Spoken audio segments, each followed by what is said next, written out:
Hey guys, Lynn Burke here, owner of Blues City Music in Memphis, Tennessee. Thanks for stopping by. Today we're going to continue on with our Guitar Amplification 101 class that we teach here at Blues City Music. And we make these videos available at www.bluescitymusic.com as well as the Blues City Music YouTube channel. So periodically stop in and see what videos you might find on our sites. And if you've got any videos you'd like us to do, if we can get our hands on that amp, we'll do it for you. Today we're going to talk about the legendary Soldano SLO-100. Some guys call it an SLO-100, some call it a Super Lead Overdrive, but it is not a SLO 100. This amp has been made in Seattle, Washington. That's the brainchild of Michael J. Soldano Jr. He developed this in 1986. His very first one was called Mr. Science. He still has that one in the studio, but the next one he made was for one of his best friends, and the first production piece he sold to a guitar player was Howard Leese and Hart, and he bought 87002. This amp has been going to 11 since 1987, and nothing has changed on it. It is a 100-watt amp. It is a 2-channel amp, foot switchable. Normal channel, overdrive channel. You also have the ability on the normal channel to either choose clean or crunch. And we'll talk about that in detail in our control and indication section of this video. But you cannot change channels within the normal channel from clean to crunch or crunch to clean with the foot switch. Not happening. Makes too much noise. It's not going to work. Guys have tried it. It just doesn't work, guys. You need to pick your poison. Me personally, I run crunch and overdrive. Tube of choice is a Sovtek 5881 6L6 WGC. It's a 19-watt tube. Mike chose that because the SLO has an idle plate voltage of 505 volts. Most high-gain amps are going to be somewhere around the 480 plate volts.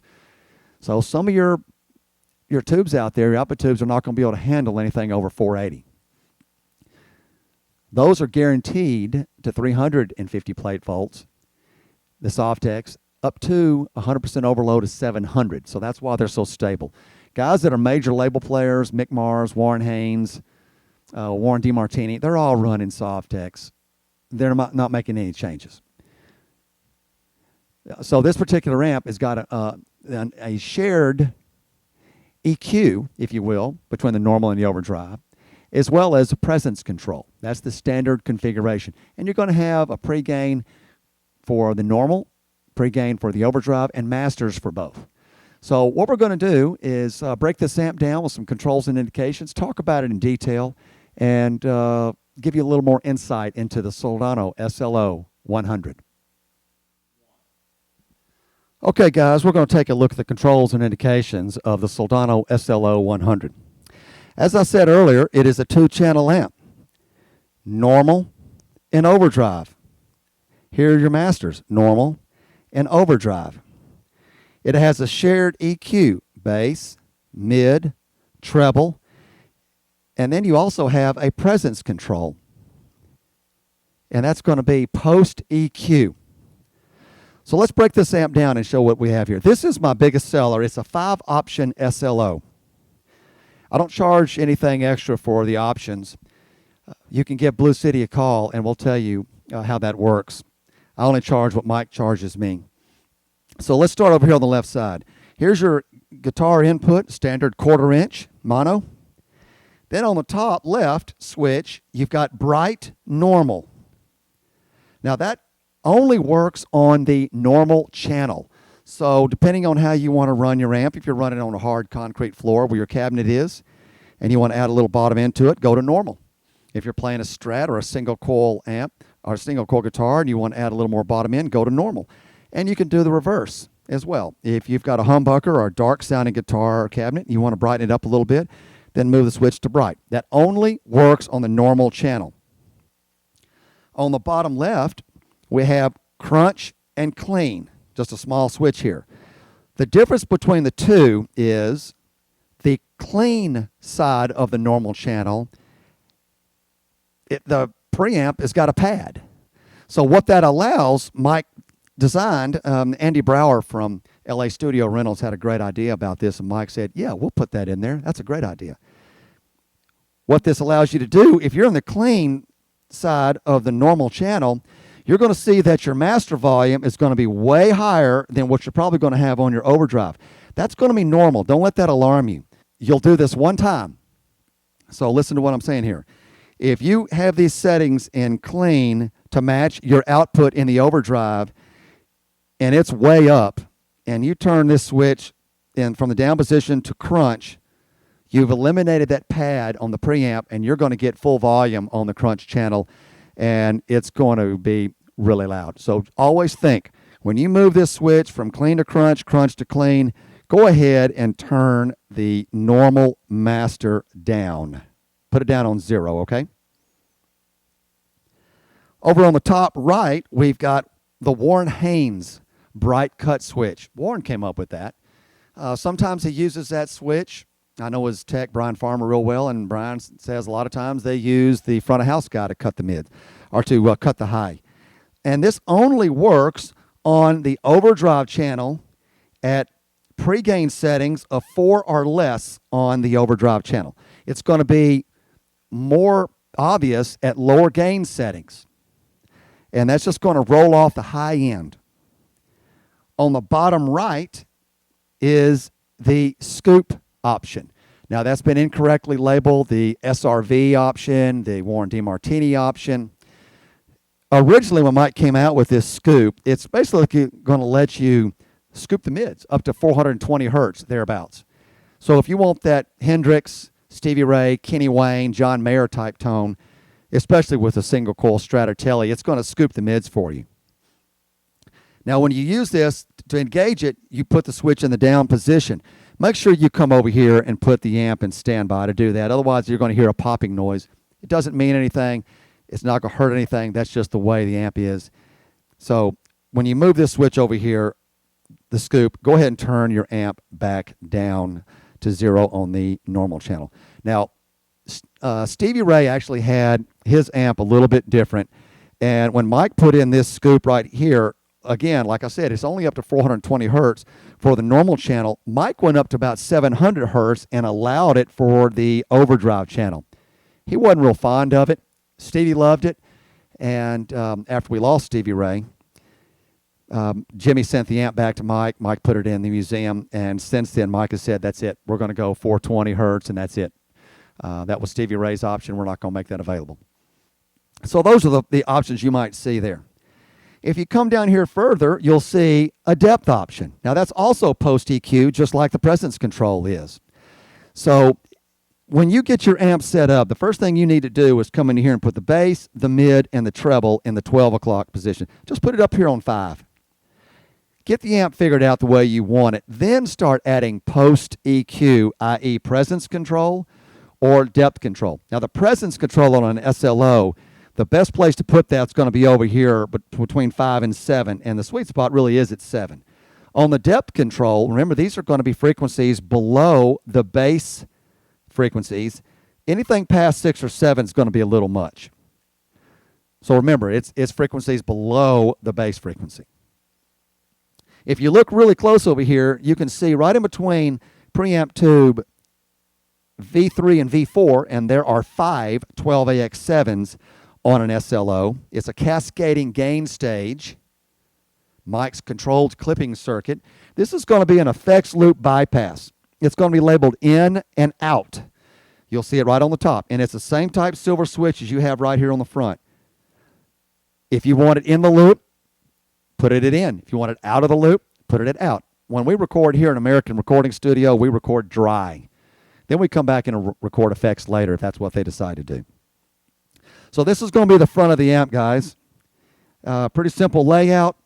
5 12AX7s, 4 5881 6L6s, and you've got your power supply, you've got your output transformer. Pretty simple. Let's flip this around back and let you take a look at the other side. This is the rear chassis of the SLO-100, and we're going to start over here on the left side. Guys, if you choose, Mike can do an IEC removable power cord. It comes stock with an attached power cord. It's going to be 117 volts AC and 60 hertz. You're going to see the 2 fuses over here, 5 amp, 1 amp, and you're also going to see right below here it says do not use SLO-BLO fuses. What Mike is saying there is don't use slow blow, slow reacting fuses. Mike prefers fast acting 250 volt AGC. You can get those all day long at Radio Shack, no problem. You're going to have 2 speaker jacks. You're going to have an impedance selector, 8, 4, or 16.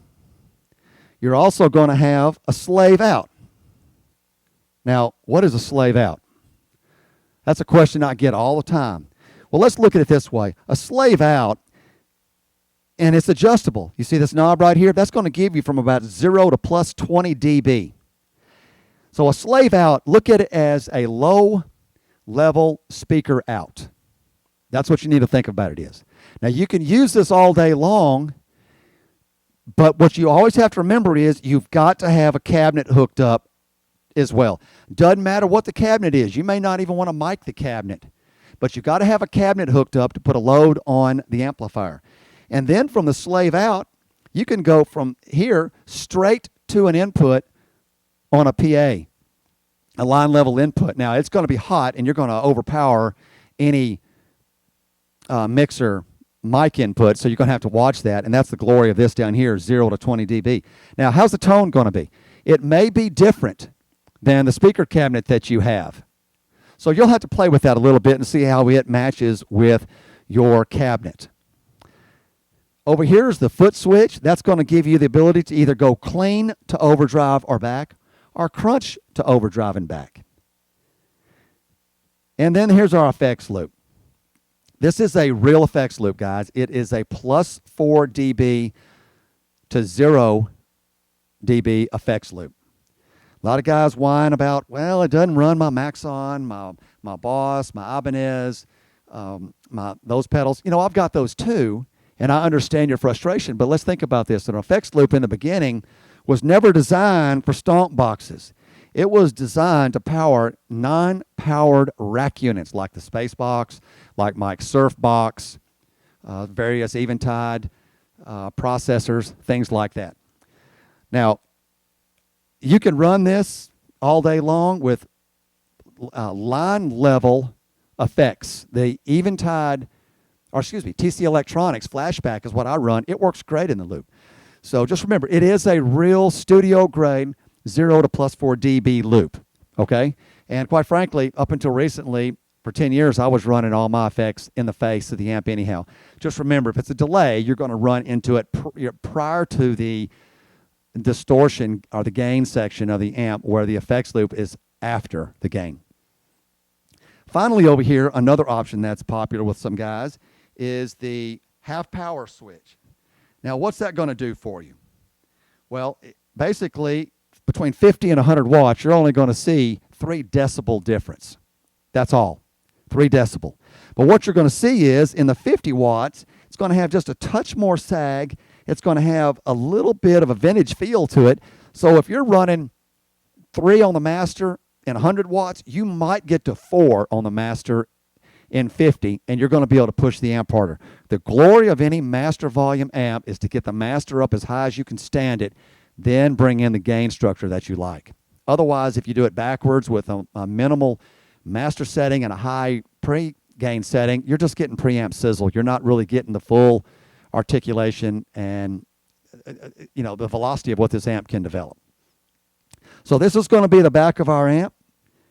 You can look up in here and see the 4 5881s, 6L6 WGCs. Guys, that's the Soldano SLO-100, 100 watt 2-channel amp. You can get this amp any way you want it. Bone stock, Warren Haynes only, Warren Haynes and scoop, Warren Haynes scoop and depth, or you can do it, which is my most popular model, Warren Haynes, scoop, depth, half power effects loop. Most of the players out there making a living with this amp is playing bone stock. It works that way every day, no problem. If you want to get it at Blues City Music, no one touches these amps that I have for sale. They're not demos. Behind me are my demos. These are not for sale. unless some guy says, hey, I want to buy a used one and I'm willing to sell it. You can get it in various colors. Won't cost you a penny. I've got them in stock. Mike's original head shells from Seattle. Okay? White, cream, black, black croc, purple, red, black and white snake, black hardware, black and white snake in nickel hardware. Any way you want it. If you want to play, you give us a call. I keep 4 SLOs in stock at all times, one of every variation. I can probably ship the next day. Don't waste your time. Give us a call. We'll take care of you. No one's touched these amps. If you got any questions on the SLO, let us know. We'll help you out. Thanks for stopping by. Give us a call at 901-485-8250. Catch us on the web at www.bluescitymusic.com. Facebook or Twitter, Blues City Music, and you can text me all day long, 901-485-8250. I may be international when I get it, but I want to call you back or text you. So be prepared for a 661 area code out of Palmdale, California for a Skype call. Blues City Music, Soldano Custom Amplification, going to 11 since 1987. Thank you.